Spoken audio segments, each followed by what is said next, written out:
नमस्कार दोस्तों। आइए आज देखते हैं एक्सेल में कैसे सैलरी शीट बनाते हैं।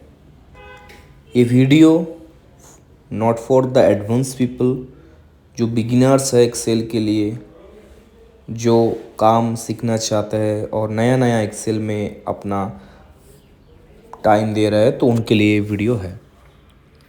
चलिए, तो पहले हम लोग कुछ बेसिक चीज़ पहले डाल देना है एक्सेल सीट में सैलरी करने के समय। तो हम वो डाल रहे हैं पहले, जैसे ID number, name, department, designations, ये होना चाहिए एक सैलरी सीट में, क्योंकि ये कॉस्टिंग के समय काम पे आएगा। अकाउंट्स को ये डाटा देने के समय काम पे आएगा कि कौन सा डिपार्टमेंट में, कौन सा डेजिग्नेशन में कितना सैलरी बना। ये सब चीज़ के लिए हम लोग ये डाल दिया।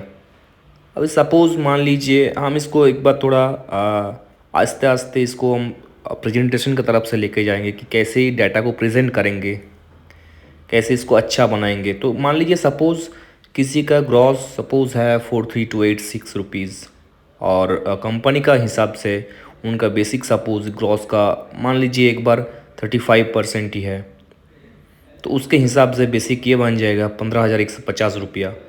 फिर HRA सपोज़ मान लीजिए बेसिक का 50% एक बार मान लीजिए कि HRA है। वो ये होता है कि कंपनी का क्या नॉर्म्स में कंपनी किस तरह से CTC स्ट्रक्चर को डिफाइन करता है, किस तरह से करता है, उस हिसाब से ये चलता है। तो मिनिमम जो बेसिक हो 35% मिनिमम देना चाहिए। उससे नीचे देखिए, कोई लिखा तो नहीं है कि नीचे नहीं देना है, लेकिन इससे नीचे देना ये थोड़ा बहुत नॉन कॉम्प्लायंस हो सकता है। चलिए आगे बढ़ते हैं। देखिए, ये सब जितना सारा हो गया हमको ग्रॉस, बेसिक, HRA, अदर्स, ये हो गया एक्चुअल कंपोनेंट या फिर एक्चुअल स्ट्रक्चर मान लीजिए। क्योंकि एक आदमी अगर अपना फुल ड्यूटी करेगा तो उनको ये पैसा मिलने वाला है। और एक हम लोग बनाएंगे अर्निंग स्ट्रक्चर, वो जितना दिन काम करेगा उनका हिसाब से उसको पैसा मिलेगा। तो यहाँ पे हम बोल देते हैं ग्रॉस जो है वो सैलरी पार्ट है, मेन पार्ट है सैलरी, उससे डिवाइड होके आता है बेसिक, HRA, अदर्स, या कोई कोई कंपनी और बहुत कुछ कंपोनेंट कर सकता है। यहाँ पे दो चीज़ बहुत इम्पोर्टेंट है, एक है एक्चुअल स्ट्रक्चर एंड सेकंड है अर्निंग स्ट्रक्चर। तो जो मेरा अपना सैलरी है, अगर मैं फुल डे काम करूँगा, फुल मंथ काम करूँगा, तो कितना सैलरी मिलेगा, वो हो गया एक्चुअल स्ट्रक्चर। और हम अगर उससे कम दिन काम करूँगा, कि कितना काम करूँगा, कितना दिन काम करूँगा, वो हो गया मेरा अर्निंग स्ट्रक्चर। उसके बाद कुछ डिडक्शंस का भी पार्ट है, जैसे कॉम्प्लायंस का PF हो गया, SIC हो गया, PTAX हो गया, आदर्स में मान लीजिए कोई मेस हो गया, TDS हो गया, या ऐसा कुछ खास डिडक्शंस जिसको हम डिडक्शन पार्ट में लिखेंगे। उसके बाद मेरा टेक होम सैलरी आता है। तो ग्रॉस से ये सब माइनस होके अभी यहाँ पे और एक चीज़ बहुत इंपॉर्टेंट है, जैसे मेरे को कैलकुलेशंस डे चाहिए। जैसे फेब में कैलकुलेशन डेज 28 होता है, जैन में वो हो जाता है 31, मार्च में होता है 31, अप्रैल में होता है 30। तो ये कैलकुलेशन डेज मेरे को बहुत ज़रूरी है, और प्रेजेंट डेज भी ज़रूरी है। कि कैलकुलेशन डेज अलग होता है कि एक कैलेंडर मंथ में कितना डेज है, वो है कैलकुलेशन डेज, एंड कितना दिन वो काम किया आदमी फिजिकली, वो हो गया प्रेजेंट डेज। अब SIC उसका येस और नो करना पड़ेगा, EPF उसका येस और नो करना पड़ेगा, उस हिसाब से डिडक्शन भी जाएगा। तो हम देखिए, मान लीजिए एक बार सौरभ रे जो स्टाफ है उसका हम ये कर दिया। फिर चलिए आगे बढ़ते हैं। हम सपोज कैलकुलेशन डेज एक बार के लिए हम मान लेते हैं ये करेंट मंथ चल रहा है फेब्रुआरी, तो हम फेब्रुआरी के सैलरी बना रहे हैं फेब का। तो ऊपर में ये लिख भी देता है, चलिए सैलरी शीट फेब 26, तो ये हम लिख दिया। तो हम सब जानते हैं क्या ना, कैलकुलेशन डेज होगा कितना ना 28 होगा, क्योंकि इस कैलेंडर मंथ में 28 डेज है। तो वहाँ पे कैलकुलेशन डेज हम 28 लिखे, 28 लिखना है। देखिए, 4 छुट्टी जो देना है वो एक्चुअली प्रेजेंट ही होता है। तो सपोज़ मान लीजिए 28 दिन का कोई मंथ है, उसमें वो जो एम्प्लॉई है वो 27 दिन आया है, तो उसको कितना क्या मिलेगा। तो ये बहुत सिंपल है, ये एक बार आप बना लिया ना, तो थोड़ा बहुत फार्मूला आपको पता है राउंड का। देखिए, जो एक्चुअल स्ट्रक्चर है वो डिवाइड होगा कैलकुलेशन डेज से एंड फिर मल्टीप्लिकेशन होगा प्रेजेंट डेज से। हम लोग यहाँ पे राउंड का फॉर्मूला लगाया है, उसलिए कोमा ज़ीरो बैठेगा। एज इट इज़ सब में जाएगा, एच आर ए में भी सेम है। मेरा actual H R A, actual जो मेरा कंपोनेंट है वो कितना है 7575। एक बार हम देखिए, इसको हम रैप किया इसलिए कि आपको ये formula A to Z clarity आपको आए, विजिबिलिटी आए, इसलिए हम लोग ये रैप किया। इसको कोई ऐसा बात नहीं है कि रैप नहीं करेंगे तो नहीं होगा, ऐसा कुछ बात नहीं है। चलिए फिर देखते हैं एच आर ए कैसे आता है। तो हम लोग राउंड का फॉर्मूला लगा के फिर एक्चुअल स्ट्रक्चर में जो एच आर ए है उसको दिया, उसको डिवाइड किया कैलकुलेशन डेज से, मल्टीप्लिकेशन करना है प्रेजेंट डेज से। इतना सिंपल है।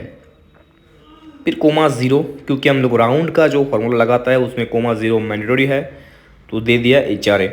फिर देखिए आदर्श में, आदर्श में भी हम लोग को सेम करना है। जो वहाँ पे आदर्श है उस आदर्श से डिवाइड करना है कैलकुलेशन डेज को, मल्टीप्लाई करना है प्रेजेंट डेज को।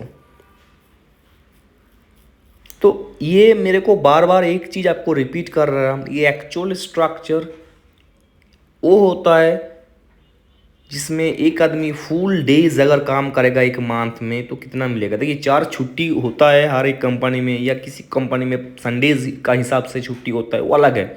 मान लीजिए मेरा 24 का दिन में काम किया, फिजिकली आया और 4 दिन मेरे को ऐसा ही दे दिया, तो 4 दिन छुट्टी के लिए दिया, तो 28 मेरा प्रेजेंट डेज हो गया। वो पकड़ के हमको ये अर्निंग स्ट्रक्चर के लिए जो बनाना है प्रेजेंट डेज, वो पकड़ना है। अभी देखिए मेरा जो ग्रॉस आया है, मेरा जो एक्चुअल ग्रॉस था और जो मेरा जो अर्निंग ग्रॉस है उसमें डिफर कर रहा है। क्यों डिफर कर रहा है ना मेरे को, जो मैं 28 दिन को मैं नहीं आया, मैं 27 दिन को प्रेजेंट हुआ, चाहे वो रेस्ट हॉलीडेज कुछ भी लेके हम 27 दिन का मेरे को पैसा मिल रहा है, मेरे को 28 दिन का पैसा नहीं मिल रहा है। हम थोड़ा इसको कलर दे के अलग कर दे रहे हैं, एक्चुअल स्ट्रक्चर और अर्निंग स्ट्रक्चर डिडक्शंस तीनों को हम अलग अलग कर दिया, चाहे आपको मतलब ये इसमें विजिबिलिटी अच्छा होगा इसमें आपको। फिर देखिए अभी हमको डिडक्शंस जो कॉम्प्लायंस पार्ट है उसमें हम लोग आते हैं। कॉम्प्लायंस पार्ट में देखिए सबसे मैंडेटरी जो फील्ड है वो पीएफ है, एसआईसी एंड पीटेक्स है। अगर इसमें पीएफ हम लोग इसलिए उसको एसआईसी और पीएफ का अलग से हम लोग कॉलम किए, ये अगर देखिए यस होगा, एक काम करता है इसको ना यस करने में थोड़ा फॉर्मूला में डिफ़िकल्टी आएगा, लेंदी आएगा। हम एक काम करते इसको, एक काम दूसरा उपाय से करते, इसको अगर नो करेंगे हम लोग तो जीरो आएगा, डायरेक्टली ये जीरो आएगा। मान लीजिए किसी का पीएफ है नहीं, या एनपीएफ है, या ट्रेनी कैटेगरी में या अप्रेंटिस में है, तो उसका पीएफ नो होता है, वो डायरेक्टली जीरो आ जाएगा इफ फंक्शन लगा के। और एक बार मान लीजिए वो नो नहीं है, उस कॉलम में नो लिखा नहीं है, तो क्या होगा, तो डायरेक्टली ये बेसिक का 12% कटेगा। तो इफ फंक्शन लगा के ये नो है तो ज़ीरो, और नो नहीं है, अगर वो बेसिक जो है अर्निंग स्ट्रक्चर का वो अगर 15,000 के ऊपर हो जाएगा तो 1800 ही कटेगा, जितना भी वो बेसिक हो। अगर नहीं होगा तो उसका 12% कटेगा। इसको और हम लोग आसान भाषा में ये बोल सकते हैं कि बेसिक जितना भी है, मान लीजिए 15,000 के ऊपर बेसिक होगा तो पीएफ 1800 ही कटेगा, उससे ज़्यादा नहीं कटेगा। उससे अगर नीचे होगा तो जितना बेसिक है, अर्निंग बेसिक जो है उसका 12% ही कटेगा। फिर चलिए आ जाता है एसआईसी में। एसआईसी में जिसका नो है वो डायरेक्टली जीरो हो जाएगा, उसमें कोई मतलब रॉकेट साइंस लगाना ही नहीं है। अच्छा कब एसआईसी नो होता है ये भी एक बार हम बोल देते हैं, मेरा पिछले वीडियो में है। जिसका सैलरी 21 का ऊपर हो जाता है ग्रॉस, ये अर्निंग ग्रॉस का बात नहीं बोल रहे हम, एक्चुअल ग्रॉस, तो फिर उनका एसआईसी नहीं कटता है। तो चलिए अगर जिसका होगा, देखिए यहाँ पे राउंड आप में लगाया है, राउंड आप यहाँ पे बहुत ज़रूरी फार्मूला है, राउंड आप एसआईसी में। एसआईसी में कभी भी राउंड नहीं होता, राउंड आप होता। चलिए फिर हम लोग आगे बढ़ते हैं, टैक्स कितना काटेगा इस एम्प्लॉय का। इसमें देखिए एक बार एसआईसी को नो या येस कर देने से ये देखिए इसमें ये फिगर भी चेंज होता है। तो ये जैसे ऑटोमेटेड एक एक्सेल सीट है तो ये चेंज होता जाएगा। चलिए आते हैं पीटेक्स में। एक बार मान लेते हैं ये जो एम्प्लॉय है सौरभ रे, ये एम्प्लॉय वेस्ट बंगाल का है, तो वेस्ट बंगाल का जो पीटेक्स का स्लैब है उस हिसाब से हम लोग इनका पीटेक्स डिडक्शन करेंगे। वेस्ट बंगाल का जो स्लैब है उसमें एकदम आसान भाषा में ये लिखा हुआ है कि कोई भी एम्प्लॉय का अगर अर्निंग ग्रॉस जो है, अर्निंग स्ट्रक्चर में जो ग्रॉस है वो अगर 40,000 के ऊपर हो गया तो सीधा 200 रुपीज़ उनका सैलरी से डिडक्शन होगा। इसमें सैलरी का मीन्स है ग्रॉस सैलरी। अगर कोई एम्प्लॉय का 25,000 के ऊपर अगर उसका ग्रॉस हो जाएगा तो उनका 150, इस हिसाब से अगर किसी का 15,000 के ऊपर तो 130, 10 के ऊपर तो 110, अगर 10 का नीचे तो सिंपल 0 है। आदर्श में मान लीजिए किसी का मेस है, किसी का और भी कुछ है, किसी का सैलरी एडवांस है, किसी का लोन है, उस हिसाब से आदर्श में एक बार 0 मान लेते हैं, किसी का कुछ है नहीं।